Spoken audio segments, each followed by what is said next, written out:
میں کبھی تفصیل میں اس قصے کو نہیں سنا سکا کہ میرے جذبات میرے اوپر غالب آ جاتے ہیں، میرے الفاظ بکھر جاتے ہیں، ٹوٹ جاتے ہیں، میرا بند ٹوٹ جاتا ہے۔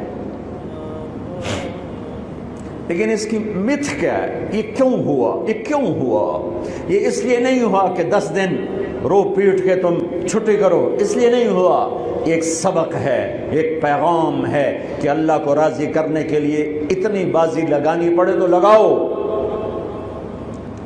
بھوکے پیاسے،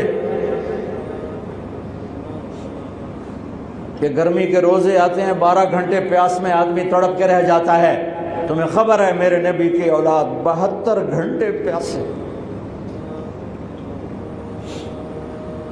پیاس کی شدت، پانی کا قطرہ نہیں، اور آگے انسان کی شکل میں درندے کھڑے ہوئے ہیں۔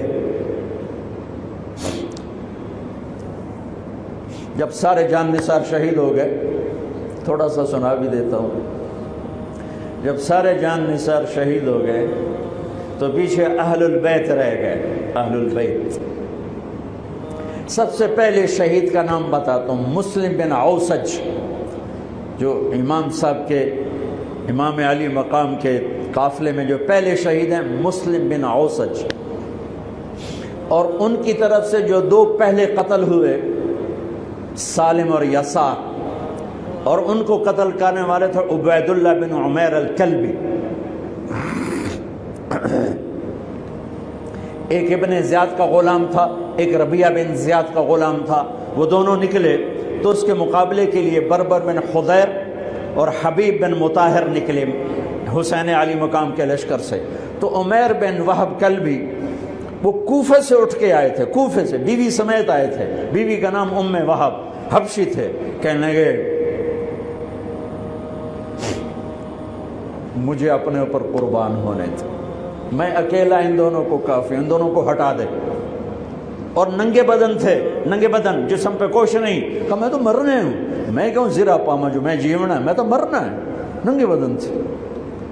تو ان کی بیوی نے کہا ان کو جانے دیں، ہم دونوں نے آپ پر قربان ہونے کی نیت کی ہوئی۔ ہم نے کہا اچھا اللہ تجھے جزا خیر دے، جاؤ۔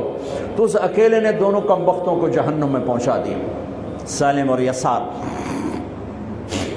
تو ان میں سے ایک آدمی بولا یہ مرنے آئے ہیں، اگر اکیلے لڑو گے تم سب کو مار دیں گے، اور تسی تو جیون دے طلبگار ہو، مرن دے طلبگار ہیں، مرن والے نو مارنا کوئی سوکھا کام ہوندا ہے، وہ ان پر کٹھے حملہ کرو۔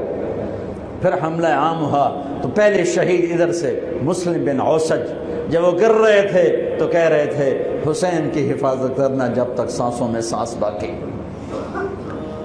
آپ کے لشکر میں ادھر زہیر بن القین، یعنی رائٹ سائڈ پر زہیر بن قین ایک چھوٹا جھنڈا، لیفٹ سائڈ پر حبیب بن مظاہر ایک جھنڈا، درمیان میں آپ کے بھائی عباس بن علی جن کے ہاتھ میں بڑا جھنڈا تھا، اور بڑا نشان کا جو علامت تھا وہ عباس بن علی کے درمیان میں تھا۔ 32 گھوڑ سوار تھے اور 40 پیدل تھے۔ جب انہوں نے پہلا حملہ کیا تو 32 نے 3000 کا منہ پیچھے کر دیا۔ تو ابن زیاد نے کہا پہلے ان کے گھوڑوں کو مارو، ان کے گھوڑوں کو مارو۔ تو 500 تیر اندازوں نے کٹھے ان کے گھوڑوں پہ تیر چلائے تو سب کے گھوڑے گر کے ختم ہو گئے۔ پھر ساری پیدل ہو گئے،